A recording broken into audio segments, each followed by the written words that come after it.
Welcome again to another episode of the Practical SQL Server HA show. My name is Edwin Sarmiento, and welcome. If you're joining in for the very first time, this show is meant for two types of people. One, if you're a technical operator, meaning you're a database administrator, a systems engineer, or sometimes accidentally you happen to be the systems analyst sitting beside the database server and nobody knows how to manage it, and you got voluntold to start taking care of the database server. And you happen to be responsible for SQL Server high availability and disaster recovery solution, whether you're in the process of thinking about deploying a new solution, maybe you're evaluating it, or maybe you already have something in production, but somebody built it, they did not do a proper handover, and then now you're scrambling to figure out whether or not you have what it takes to take care of it. Or maybe you have already something in production and it keeps giving you some issues, ton of headaches, and you don't know where to start. This is for you. I did say for two kinds of people, right? The second kind is for decision makers. This is for you if you're a vice president of engineering, maybe a head of IT, a team lead for database professionals, and you're also in the same boat. Maybe you're evaluating a technical solution and you're not quite sure whether it's the right fit for you. Or again, similarly, a vendor, which happens to be the topic of today's episode, a vendor made recommendations on implementing a specific kind of HA solution, but nobody on your team knows how to manage it. This will give you insights, lessons learned, and sometimes mistakes that myself and a few of my customers have made in the past, so that you don't have to make them yourself. We are continuing on with the topic of this episode, or I've started doing like a series called Vendor Dilemma. Okay, Vendor Dilemma happens to be a series of talks and topics around vendor recommendations when it comes to SQL Server high availability and or disaster recovery solutions. If you have not seen the previous topics and episodes, go back to the previous recorded videos. They're out there. This week's topic, I want to focus on misconceptions, right? Misconceptions when vendors make recommendations regarding SQL Server high availability and or disaster recovery solutions. And this reminded me of a case that I worked on, one of the very first cases I worked on back in 2013, where a customer is deploying a brand new SQL Server always on availability group solution. And during those times, the technology is pretty new. It was less than a year old. And they haven't even deployed it, but when I started asking their engineers, what do you currently have? They walked me through the hardware that they have, the licensing that they have, and I was surprised when they told me that they actually purchased a very expensive storage area network, shared storage, for the implementation. And I was kind of shocked because, wait a second, are we deploying a failover clustered instance, or are we deploying an always on availability group? They were clear about the fact that they wanted to deploy an availability group, and I told them, so I'm really curious though, why did you buy this very expensive storage area network? And then the engineer said, well, isn't this how it was done before?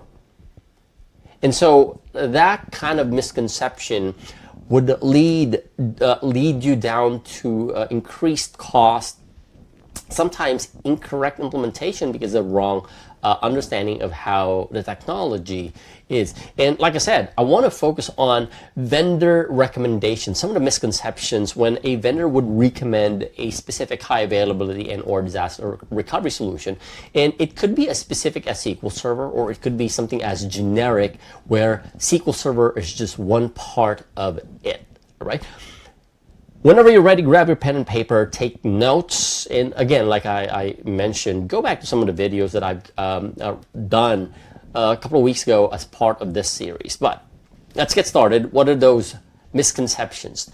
The first one is that HADR solutions or HADR in general is not about technology, right? HADR is not about technology. It's interesting because when a vendor makes a recommendation regarding a specific SQL Server HADR solution, they immediately make technical recommendations.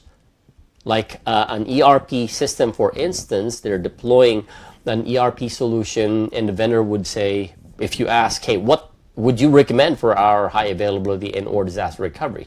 Immediately, they would make recommendations on the specific technology. And because of how Microsoft made always-on availability group so popular, that becomes the default recommendation.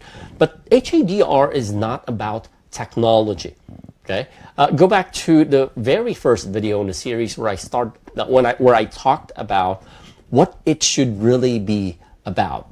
HADR should start with business requirements and not technology, where you start to ask, wait a second, before we even implement this type of solution, is it going to meet our business requirements?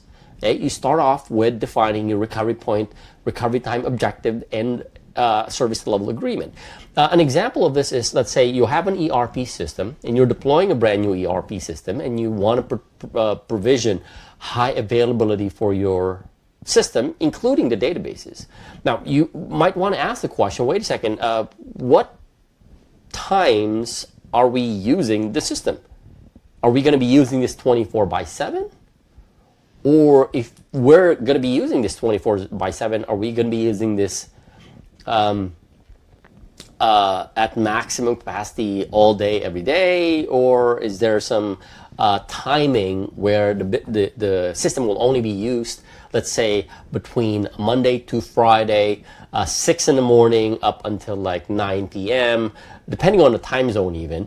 You have to be very clear first on what the business requirements are.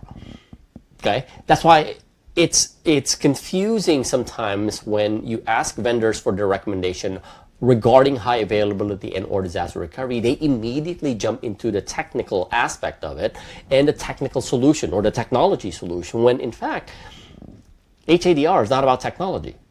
You got to start with first the business requirement, gathering information about how critical the business operation is supported by this specific platform. Again, going back to that, it's an ERP system. Is it going to be used 24/7?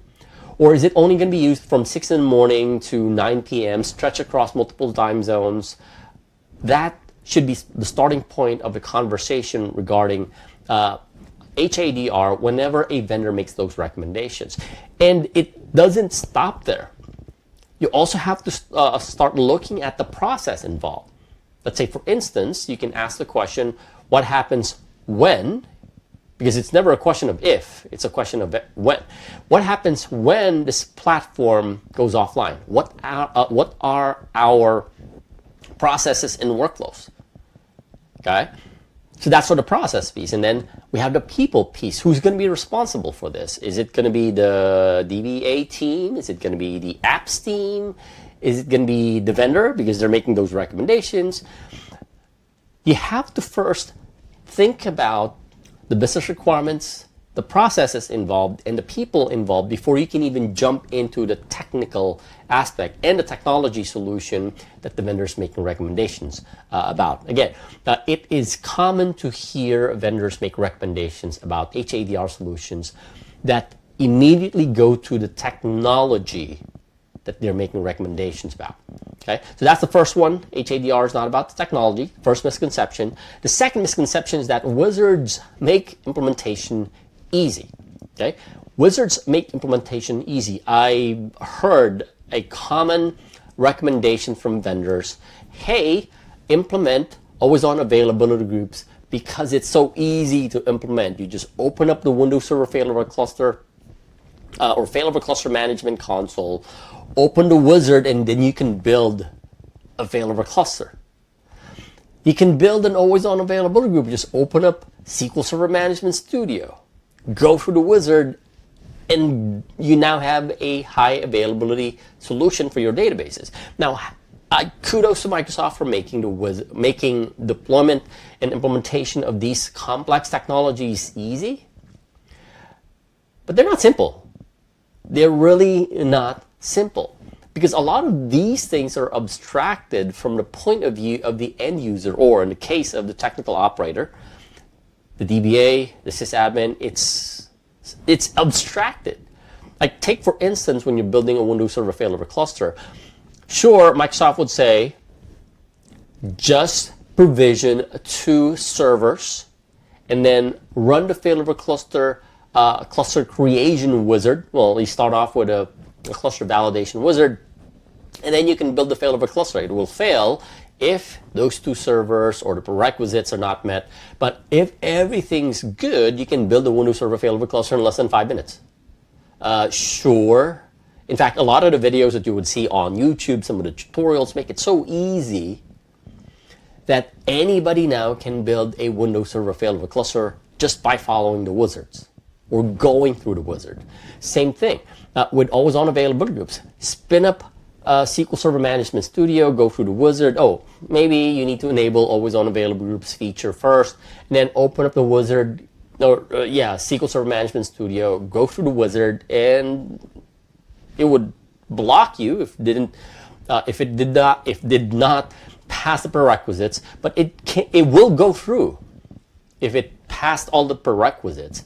What that is saying is that anybody without the proper skill and without the proper understanding of how the entire platform works can implement a complex high availability and or disaster recovery solution.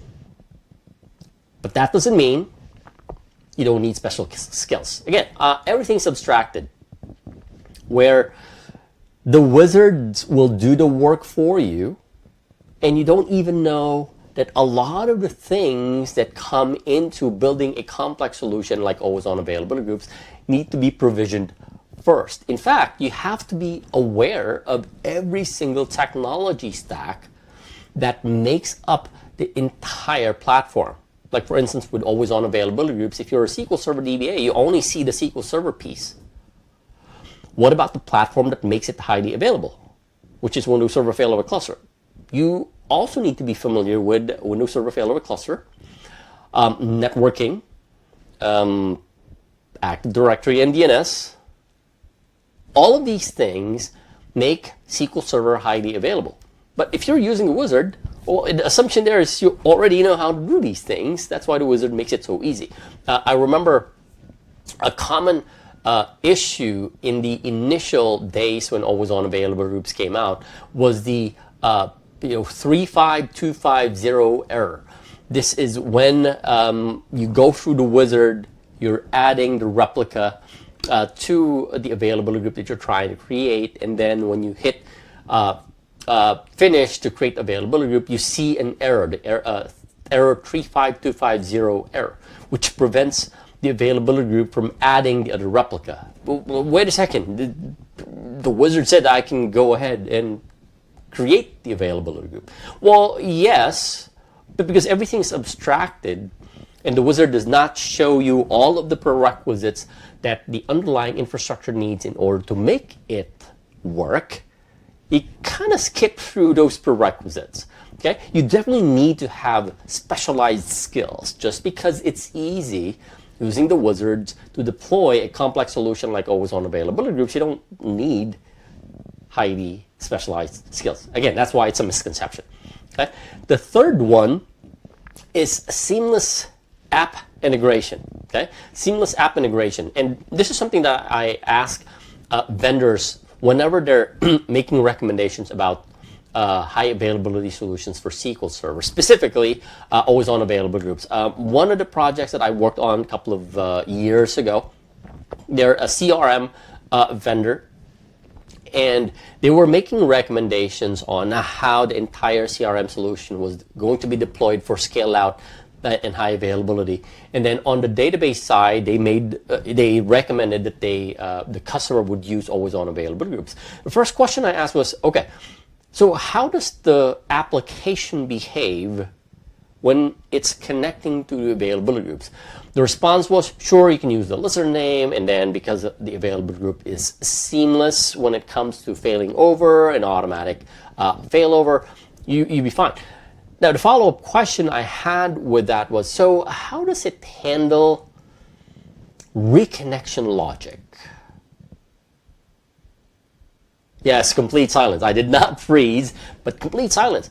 Because they immediately assume, or I don't want to say immediately assume, that because SQL Server and Windows Server failover cluster takes care of automatic failover, it means that the application can simply work without having to make modifications to it. What they don't understand is that a failover is a kind of like a recovery of SQL Server. Kind of like, but not really.